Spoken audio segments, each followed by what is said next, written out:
Olá pessoal, como vai?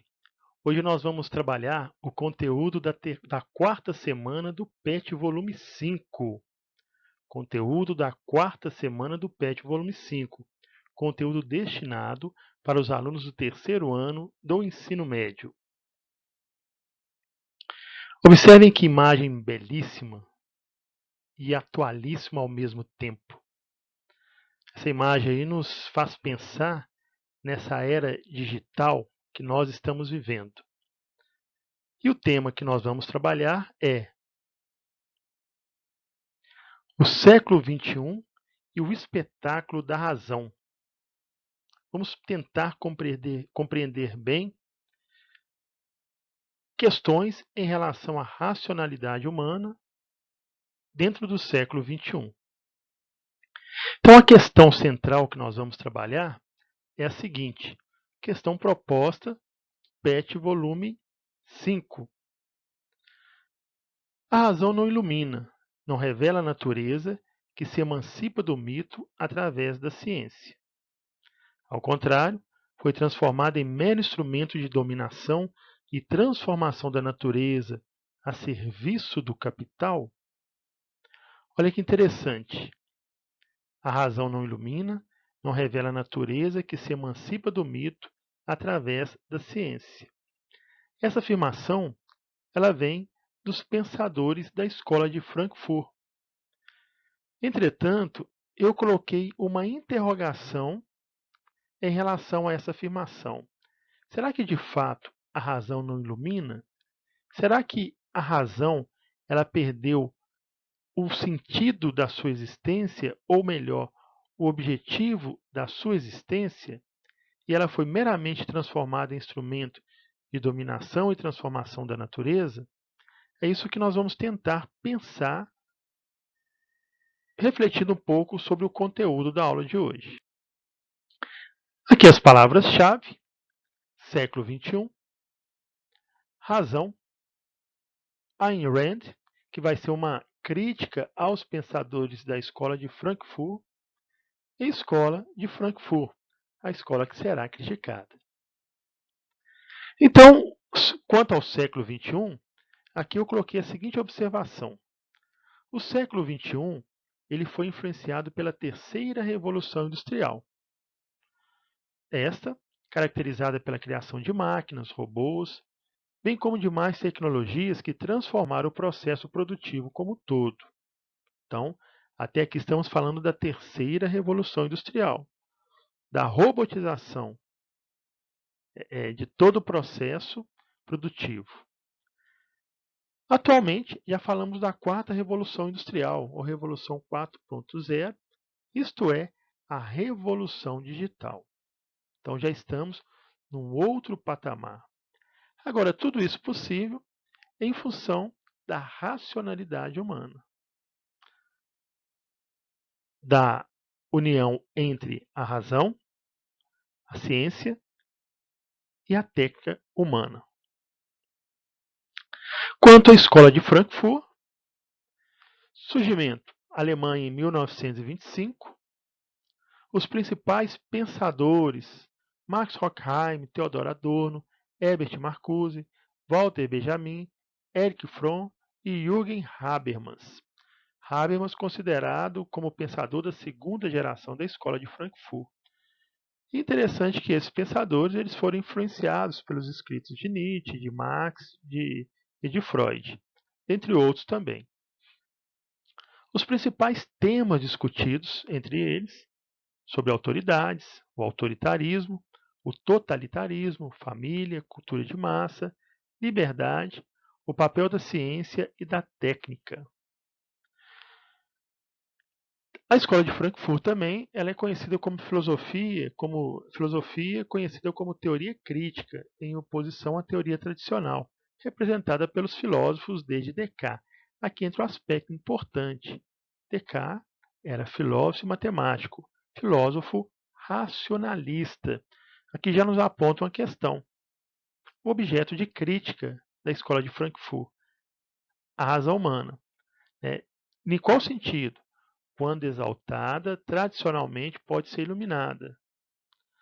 Tanto que ela pode trazer sombras em seu bojo quando se torna instrumento de dominação. O que isso significa? Significa que a razão ela é objeto de crítica quando ela passa a ser considerada como o único caminho e resposta para todas as questões. E também quando ela é utilizada como instrumento de dominação.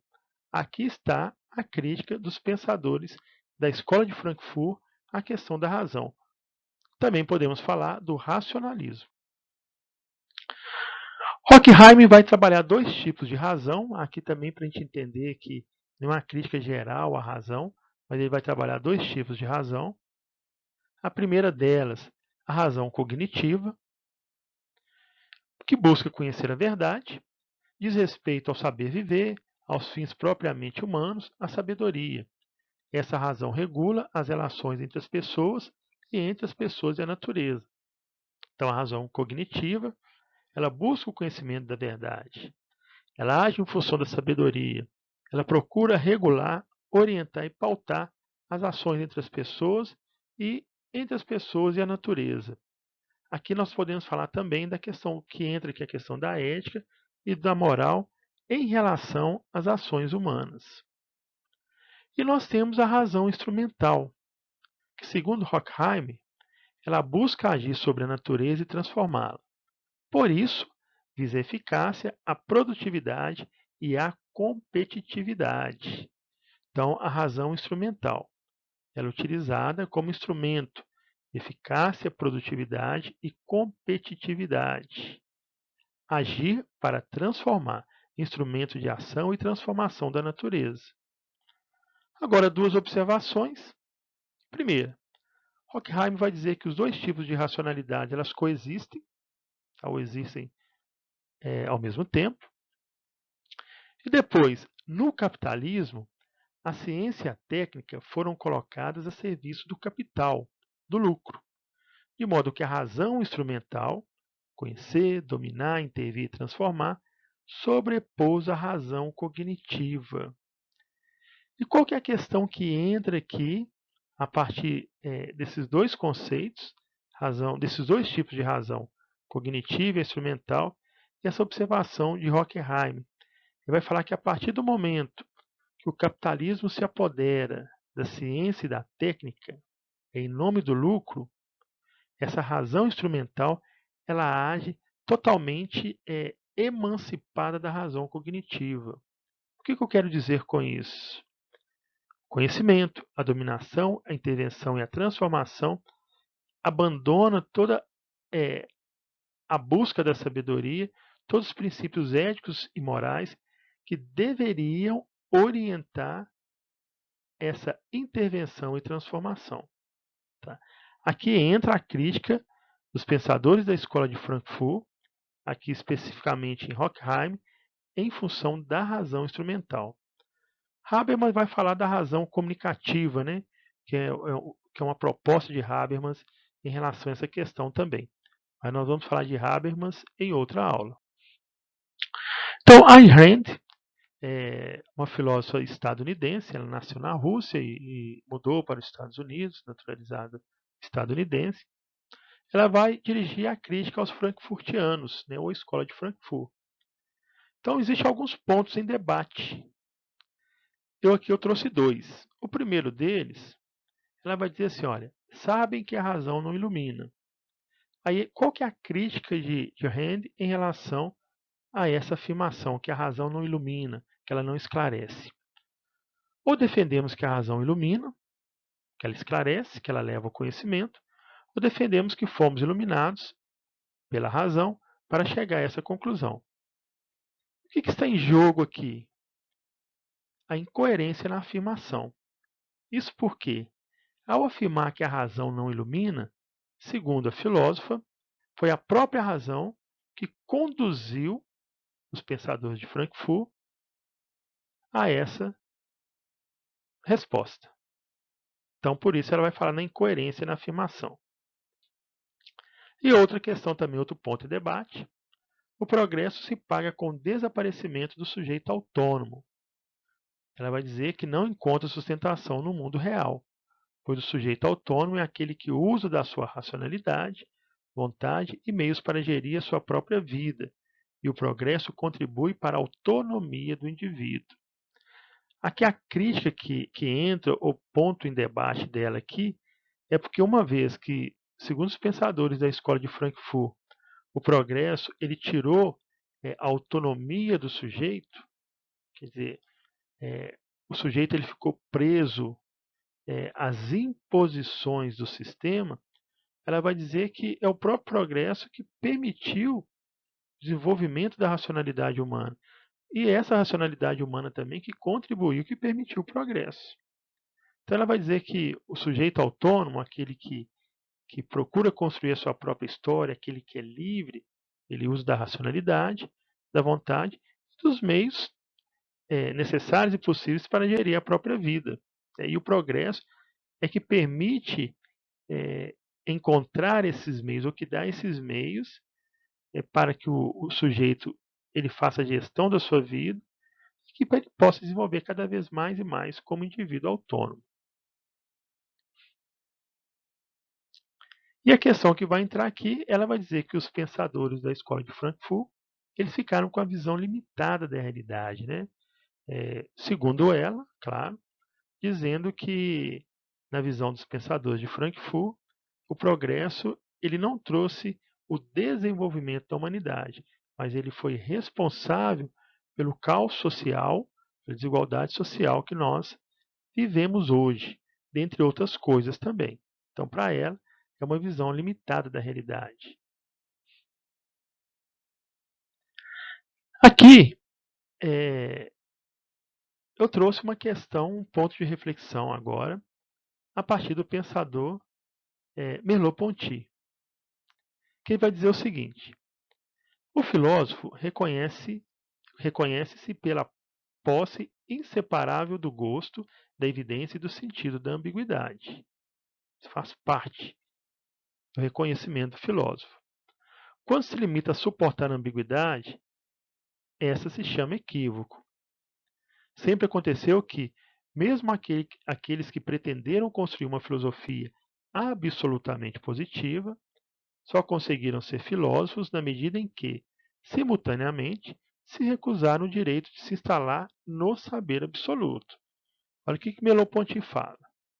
Quer dizer, aquele que se diz filósofo, mas ele fica preso no saber absoluto ou na verdade absoluta, acreditando que é o dono da verdade, opa, esse não é filósofo. O que caracteriza o filósofo é o movimento que leva incessantemente do saber à ignorância. Que nós temos a visão da alegoria da caverna de Platão, né? Da ignorância ao saber e um certo repouso nesse movimento. Quer dizer, esse movimento, esse trânsito entre o saber que nós temos em relação a alguma coisa, mas ao mesmo tempo a ignorância, porque nós não conseguimos abarcar e compreender sobre tudo em função de um determinado tema. E o repouso também neste movimento, né? Hora de parar, de respirar, de refletir, de pensar e repensar sobre a questão para continuar esse processo, né? Esse processo dialético. Então, a partir dessa afirmação de Merleau-Ponty, o que nós podemos pensar? A escola de Frankfurt tem um posicionamento, uma crítica à razão humana enquanto razão instrumental, e Ayn Rand ela vai fazer uma crítica aos pensadores de Frankfurt. A partir dessa citação de Merleau-Ponty, não existe verdade absoluta, nem na escola de Frankfurt, nem Ayn Rand. Quer dizer, há um debate, um diálogo, o tempo todo na busca do saber e na busca do conhecimento. E isso é importante para a construção do saber, do próprio saber e do próprio conhecimento. E essa deve ser uma característica importantíssima dos filósofos e dentro da filosofia também. Quer dizer, não se parar, não suportar com a questão da verdade absoluta, ou da tal verdade absoluta. Aqui as nossas referências bibliográficas. A aula de hoje está lá no PET, volume 5, das páginas 115 a 118. No mais, abraços, cuidem-se.